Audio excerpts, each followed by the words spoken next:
Hey guys, this is Chris again, coming in with another review. This time I'm finally doing the Tudor Black Bay Black that I've had for about a year now. This is my first, to me, luxury piece.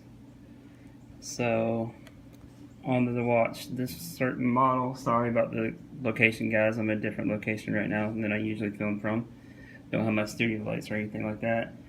But this particular model that I own is one of the more rare, the ETA modified by Tudor, the ETA 2824. This is a black bezel with the rose. I think they only made these for 6 months, I believe. So I think these are one of the more rare ones. I don't know the exact production number on them, but these are pretty rare pieces for a modern timepiece.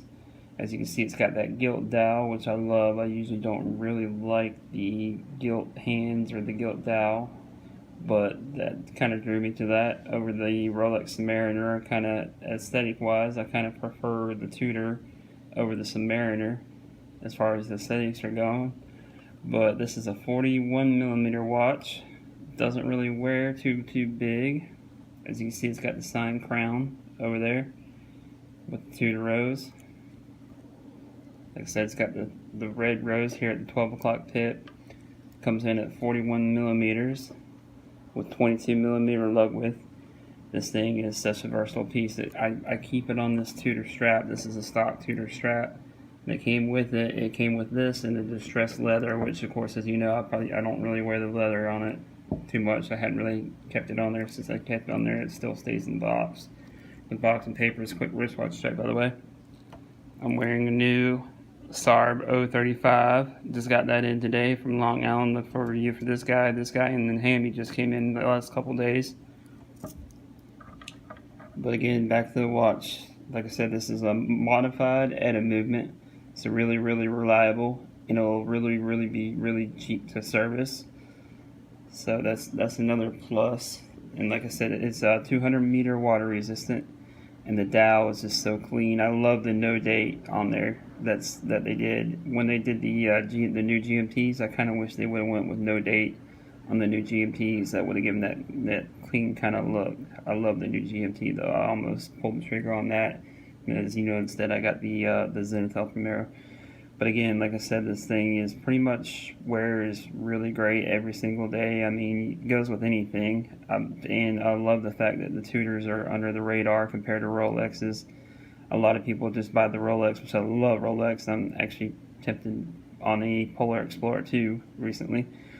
But these are under the radar compared to Rolex because not a lot of people are starting to know about them because of the branding and the marketing now. But overall, they're still kind of under the radar, and most people won't even look twice if they're not a watch person at it. I've even spoken to some Rolex owners here locally that they were just kind of like, whatever, you know. They didn't know. Not watch people, they just bought the Rolex just because of the name brand. But again, like I said, this is the perfect everyday watch. If you were to only have one high-end piece, one beater watch, whatever, you know, have this as your high-end piece and have like a Seiko SKX or something like that as a beater watch, that'd be perfectly awesome. This would definitely make any person that's looking into the entry-level luxury, I would definitely recommend this.